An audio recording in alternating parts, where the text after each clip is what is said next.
Assalamualaikum warahmatullahi wabarakatuh. Jadi di kesempatan kali ini kami dari kelompok 9 akan mempresentasikan mengenai the nuclear atom atau inti atom. Nah, kelompok 9 sendiri terdiri dari saya sendiri, Mayani Setio dengan NIM 056, Natasha Mustika Elvina Rosa dengan NIM 080, dan Miftahul Khairi dengan NIM 083. Nah, untuk pembahasan pertama, kita membahas sejarah ditemukan inti atom. Fisikawan Hans Geiger dan Ernest Marsden pada tahun 1911 menggunakan partikel alfa cepat sebagai probe yang dipancarkan oleh elemen radioaktif tertentu atas saran Rutherford. Diharapkan partikel alfa akan menembus foil dengan hampir tidak ada defleksi.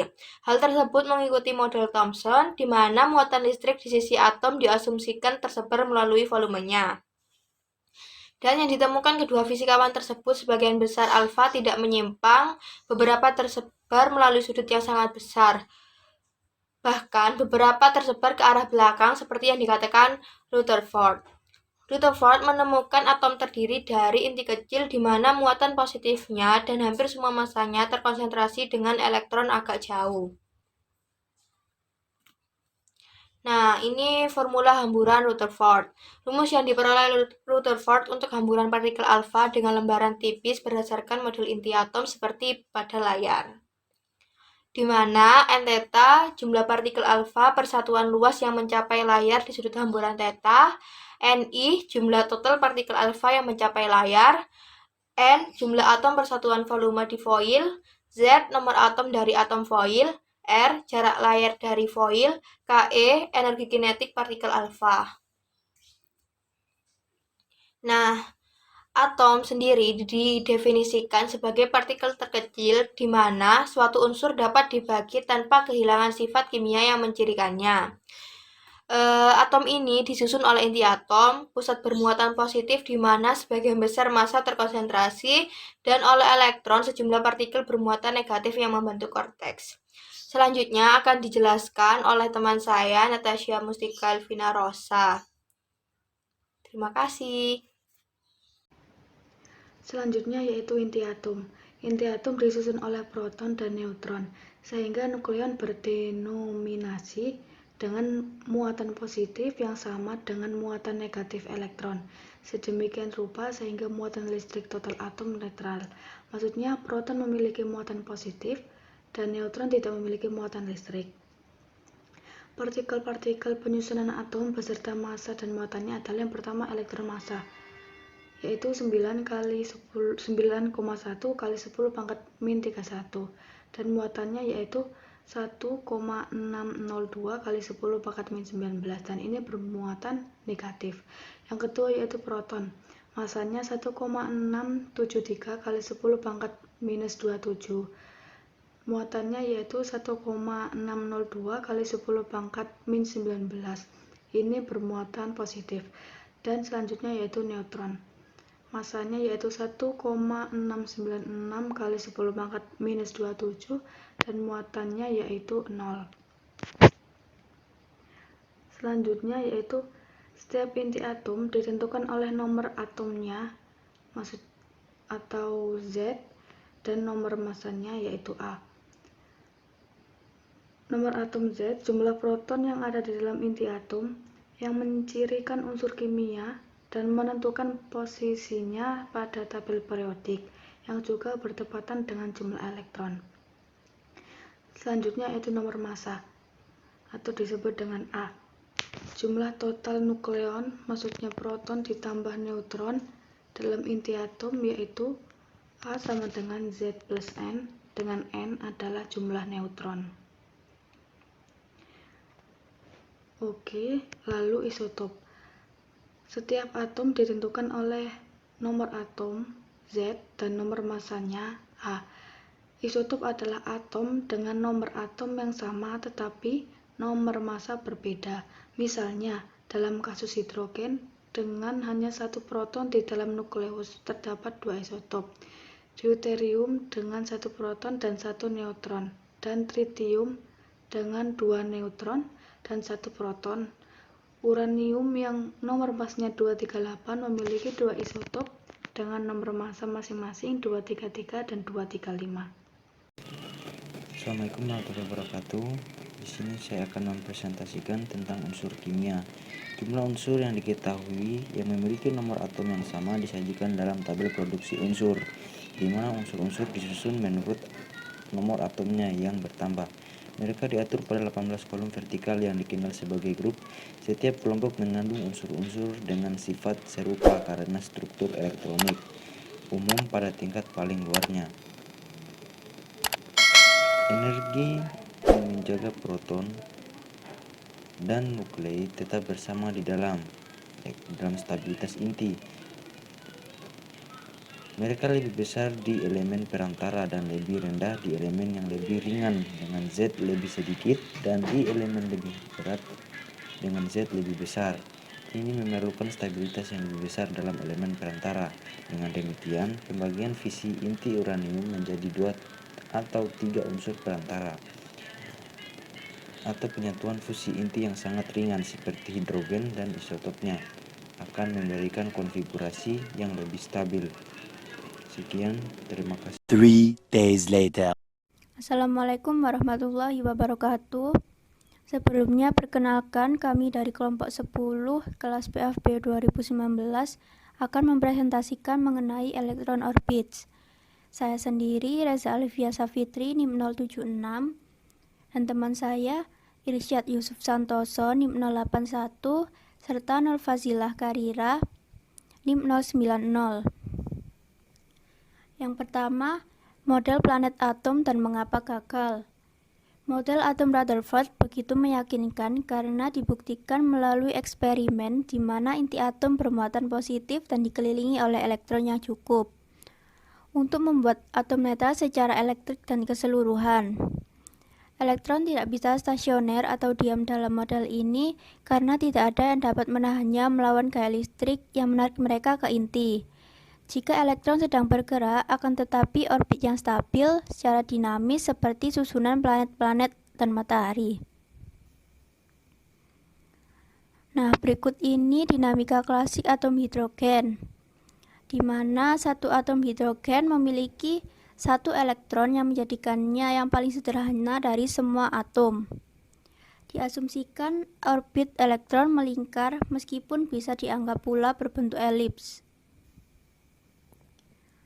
Gaya sentripetal yang bekerja pada elektron adalah Fc sama dengan mv kuadrat per R, di mana m adalah massa elektron, v kecepatan elektron, dan R adalah jarak menuju inti. Untuk menahan elektron tetap pada orbit dengan jarak R dari inti atom, maka energi yang bekerja adalah energi listrik. Fe sama dengan 1 per 4pi epsilon 0 E kuadrat per R kuadrat. Di sini epsilon 0 adalah permitivitas vakum yang nilainya 8,5 kali 10 pangkat min 12 farad per meter, dan E adalah muatan elektron. Untuk orbit yang secara stabil secara dinamis dapat dituliskan dengan persamaan Fc sama dengan Fe. mv kuadrat per R sama dengan 1 per 4pi epsilon 0 E kuadrat per R kuadrat. Oleh karena itu, kecepatan elektron terkait dengan jari-jari orbitnya R dituliskan dengan rumus V sama dengan E per akar 4pi epsilon 0 Rm. Energi total yang bekerja dari atom hidrogen merupakan penjumlahan dari energi kinetik dan energi potensial, di mana energi kinetiknya Ke sama dengan 1 per 2 mv kuadrat dan energi potensial Pe sama dengan min E kuadrat per 4pi epsilon 0 R. Tanda minus mengikuti pilihan. Pe energi potensial sama dengan 0 pada R sama dengan tak hingga, yaitu saat elektron dan proton sangat berjauhan.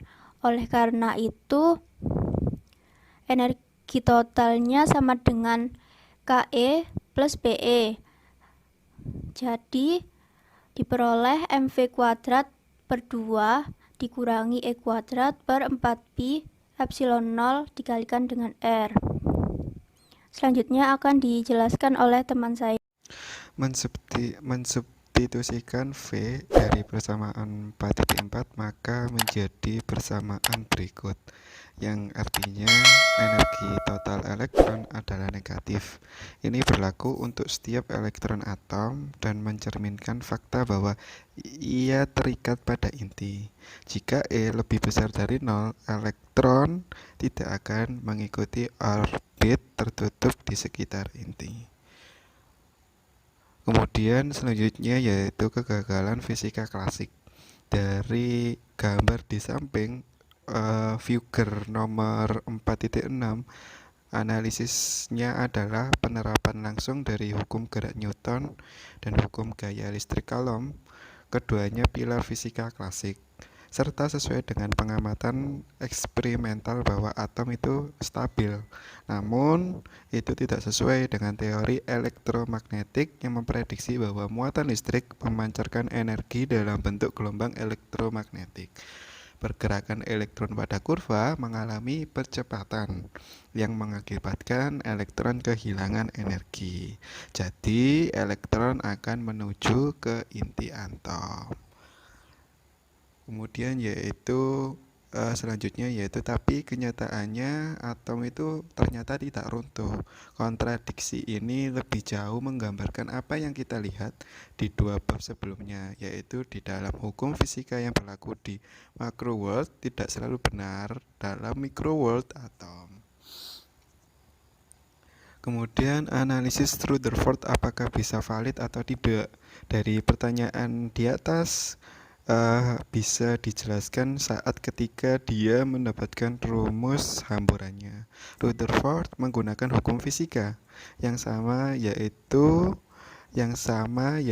membuktikan saat kegagalan suram ketika diterapkan untuk stabilitas atom. Mungkin rumus tersebut tidak salah, tapi kenyataan atom tidak menyerupai model Rutherford tentang inti pusat kecil yang dikelilingi oleh beberapa elektron yang jauh. Ini bukanlah hal yang sepele, jadi hal tersebut merupakan kebetulan yang aneh bahwa kuantum mekanis atau analisis hamburan partikel alfa dengan kertas tipis menghasilkan rumus yang persis sama dengan yang digunakan Rutherford. Kemudian untuk verifikasinya dari sebuah perhitungan dari klasik itu harusnya benar, tapi setidaknya mendekati benar lah. Kalau memang bahwa yang dijelaskan Rutherford tadi sesuai dari kenyataan. Di samping kelompok kami mencatat bahwa panjang gelombang di Broglie dari sebuah partikel alfa yang memiliki kecepatan yaitu sebesar 2,0 10⁻⁷ meter per sekon. Seperti yang kita lihat di section 4.1, partikel alfa terdekat dengan panjang gelombang mencapai emas inti adalah 3,0 kali 10⁻14 meter, yang merupakan 6 kali panjang gelombang de Broglie. Oleh karena itu, masuk akal untuk menganggap partikel alfa sebagai partikel klasik, serta konsep atau model Rutherford ini dapat dikatakan benar, meskipun dalam dinamika elektron atom membutuhkan kajian pendekatan non-klasik. Kesimpulan kajian fisika klasik. Fisika klasik gagal memberikan analisis yang berarti dari struktur atom karena ia mendekati alam dalam istilah partikel murni dan gelombang murni. Dalam partikel realitas dan gelombang memiliki banyak sifat yang sama. Kegunaan fisika klasik menurun seiring dengan penurunan skala fenomena yang diteliti. Kajian fisika modern. Tahun 1927, Erwin Schrödinger, ahli matematika, mengajukan sebuah teori yang disebut dengan teori atom kuantum. Menurut teori ini, kedudukan elektron dan lam atom tidak dapat ditentukan secara pasti. Yang dapat ditentukan adalah probabilitas menemukan elektron sebagai fungsi jarak dari inti atom. Daerah dengan probabilitas terbesar menemukan elektron disebut dengan orbital. Orbital digambarkan berupa awan yang tebal tipisnya menyatakan besar kecilnya kemungkinan menemukan elektron di daerah tersebut. Bentuk awan dan tingkat energi orbital diperoleh dari persamaan gelombang, yaitu do kuadrat psi per do x kuadrat ditambah do kuadrat psi per do y kuadrat ditambah do kuadrat psi per do z kuadrat ditambah 8pi kuadrat m per h kuadrat dalam kurung e min v psi sama dengan 0, di mana v adalah energi potensial partikel yaitu elektron dan E adalah energi total partikel, M adalah massa partikel, dan psi adalah fungsi dari gelombang. Terima kasih. Saya akhiri. Mohon maaf apabila ada kesalahan pengucapan dan kesalahan pengetikan. Saya akhiri. Wassalamualaikum warahmatullahi wabarakatuh. One eternity later.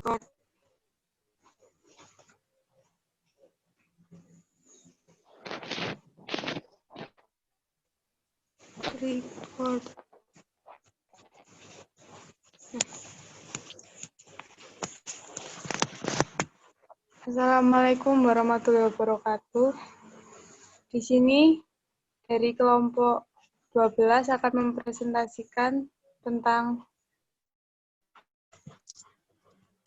atomic spectra, tentang setiap elemen memiliki spektrum garis yang khas.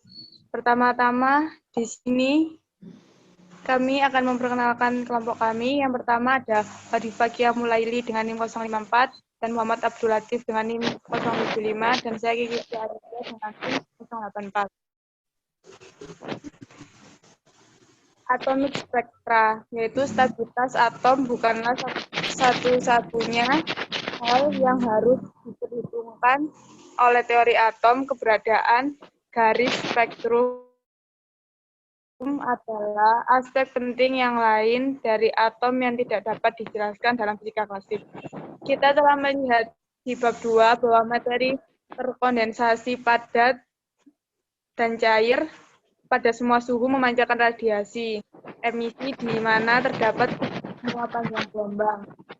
Meskipun dengan intensitas yang berbeda, ciri-ciri yang diamati dari radiasi ini dijelaskan oleh Planck. Tanpa mengacu pada bagaimana ia diproduksi oleh materi yang memancarkan atau sifat materi dari sini, dapat disimpulkan bahwa kita menyaksikan perilaku kolektif dari banyak atom yang berinteraksi daripada karakteristiknya. Dari perilaku atom elemen tertentu. Yang selanjutnya ada gambar 4.7 tentang spektrometer ideal. Di sisi lain, atom molekul dalam gas demikian sangat ketahuan pada rata-rata bahwa mereka hanya berinteraksi selama tabrakan sesekali. Di bawah lingkar tersebut, posisi kita mengharapkan radiasi yang dipancarkan menjadi karakteristik atom atau molekul tertentu yang ada, yang ternyata menjadi kasus gas atom, atau uap pada tekanan yang lebih kecil dari tekanan atmosfer. Secara tepat, yang namanya tereksitasi. Biasanya dengan melewatkan arus listrik melaluinya. Radiasi yang dipancarkan memiliki spektrum yang hanya berisi panjang gelombang.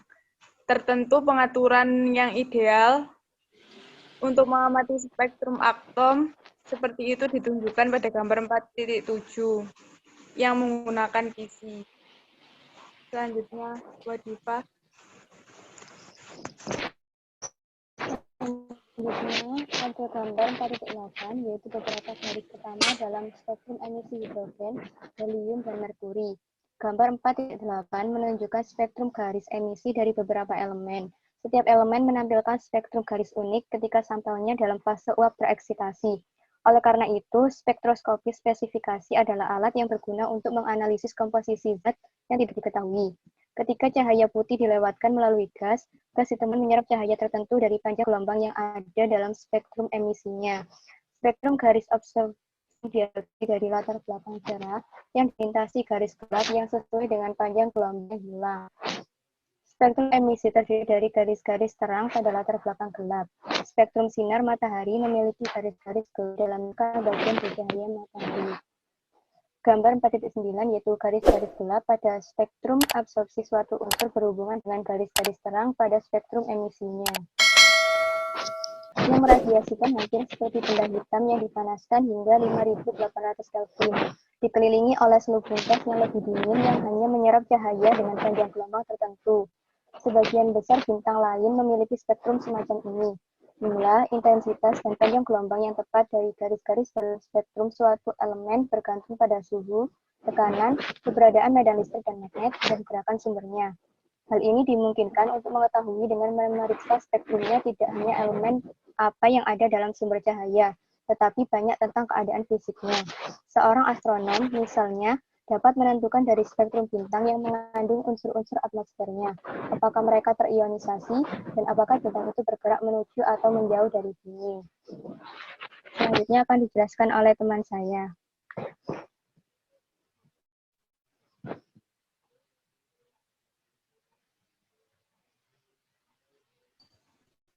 Selanjutnya dari spektral.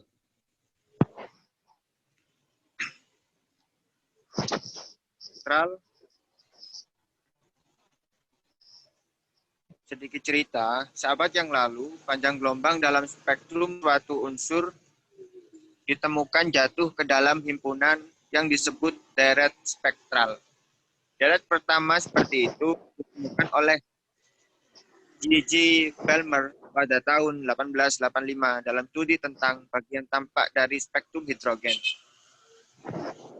Gambar 4.10 di bawah menunjukkan deret garis dengan panjang gelombang terpanjang 150 nanometer disebut H.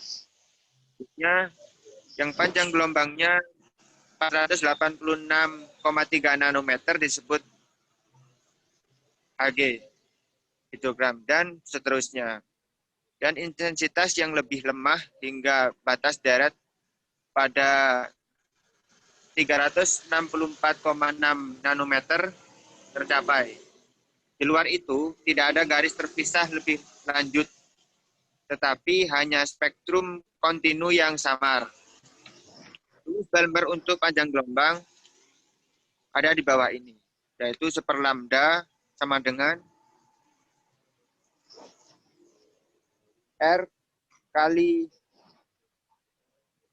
setengah kuadrat min 1/n pangkat 2 dengan n adalah bilangan dari 3, 4, 5 dan seterusnya. Besaran R yang disebut di atas itu senilai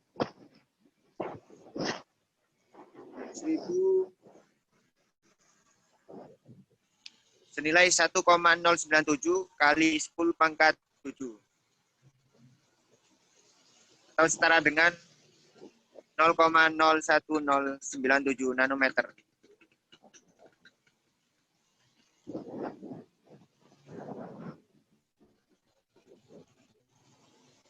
Next. Sudah, bentar. Berikut ini terdapat gambar titik 10 yang dimaksud tadi. Nah.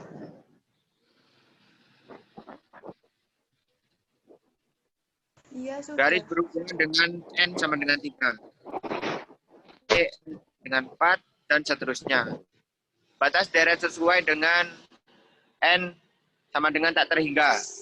Sehingga terjadi pada panjang gelombang 4/R sesuai dengan eksperimen. Deret Balmer berisi panjang gelombang di bagian yang terlihat dari spektrum hidrogen. Garis spektral hidrogen di daerah ultraviolet dan inframerah termasuk dalam beberapa seri lainnya. dalam ultraviolet, deret Lyman berisi panjang seperti persamaan di atas, namun N dimulai dari 2 sampai seterusnya. Lyman dalam inframerah telah ditemukan 3 seri spektral yang garisnya memiliki panjang gelombang yang ditentukan oleh rumus 1 lambda sama dengan R kali 1/3 kurangi 1/n/2 dengan N dimulai dari 4 sampai seterusnya. Pada deret Paschen dengan persamaan 4.9, 1 lambda sama dengan R kali 1/4 kurangi 1/n/2 dengan N dimulai dari 5, 6, 7, 1, dan seterusnya.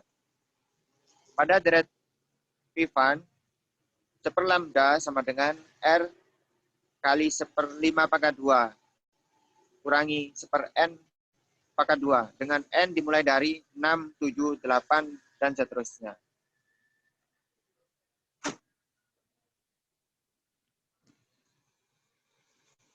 Kemudian, deret spektral hidrogen ini diplot dalam bentuk panjang gelombang pada gambar di samping, gambar 4.11. Seri bracket jelas tumpang tindih dengan seri Paschen-Pfan. Nilai R adalah sama di persamaan 4.6 hingga 4.10 tadi. Keteraturan yang diamati dalam spektrum hidrogen ini bersama dengan keteraturan serupa dalam spektrum unsur yang lebih kompleks, menimbulkan uji definitif untuk setiap teori struktur atom. Ya, bisa diamati untuk gambar 4.11 tentang deret spektral hidrogen yang menunjukkan panjang gelombang dari berbagai deret yang ada.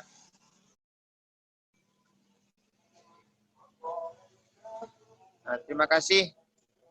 Sekian dari kelompok 12. Apabila ada salah penjelasan maupun keterangan, kami mohon maaf yang sebesar-besarnya. Assalamualaikum warahmatullahi wabarakatuh.